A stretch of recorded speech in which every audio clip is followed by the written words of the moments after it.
they're not here tonight, but Tom and Ann. Mm-hmm. Wow. Is that for reals? What's going on there?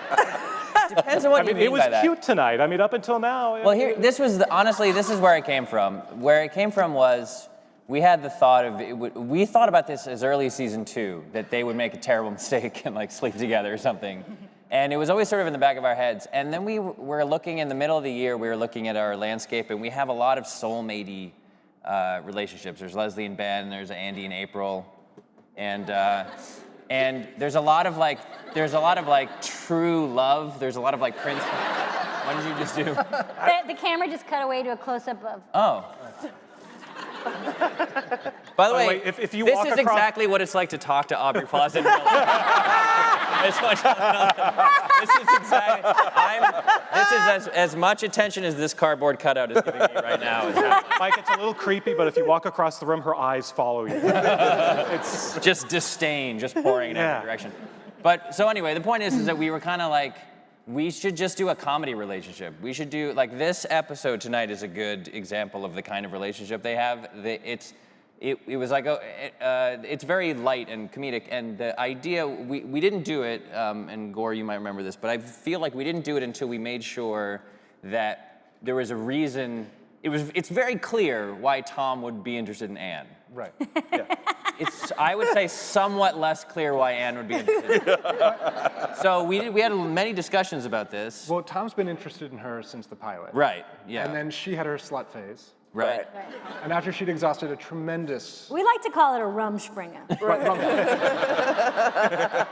We all need to have one. Yeah. After her rumspringa, there weren't as many options left. Yeah. And also, I mean, Tom's lovable. Yes. We felt like the reality of the situation, if you were Anne, would be if you live in a town with like 57,000 people and you've dated some guys who were successful relationships and some unsuccessful, and there was a guy that you knew to be kind of funny and sweet, and his bravado is kind of an act, and you knew him decently, you would try it. Just try it. You would have a drink with him, and you would see if there was anything there. And also, if someone feels like they're out of your league, that can be kind of hot.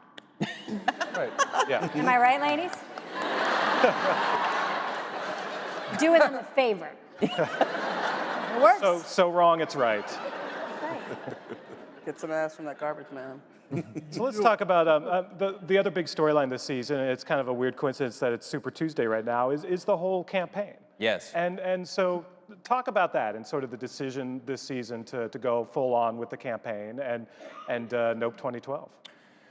Well, we had talked about this as a storyline, possible storyline for season 5. And then we were moved to a mid-season show in season 3, and we thought, all right, well, fuck it, we got to do it now. Because who knows what the future holds.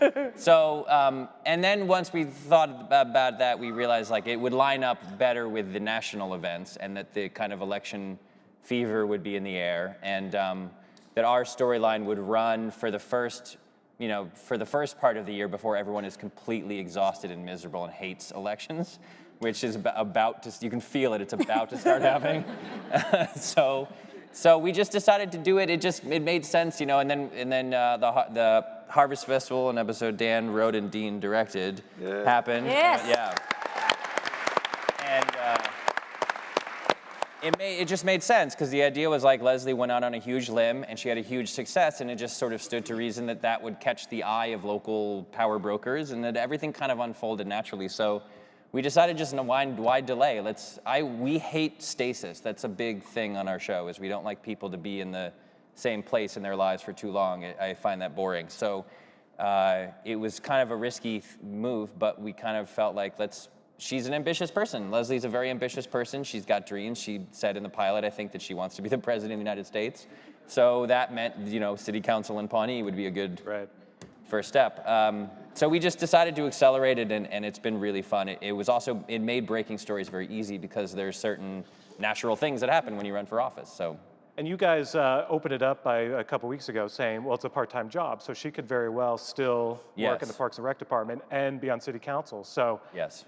Does that mean, what are you asking, Mike? Will this be a cliffhanger, or do we know in the finale? We'll find out in the finale what happens, yeah. Oh, you are telling people that? Yeah, I think so. All right, good. I know, I'm totally like, oh, we have no idea.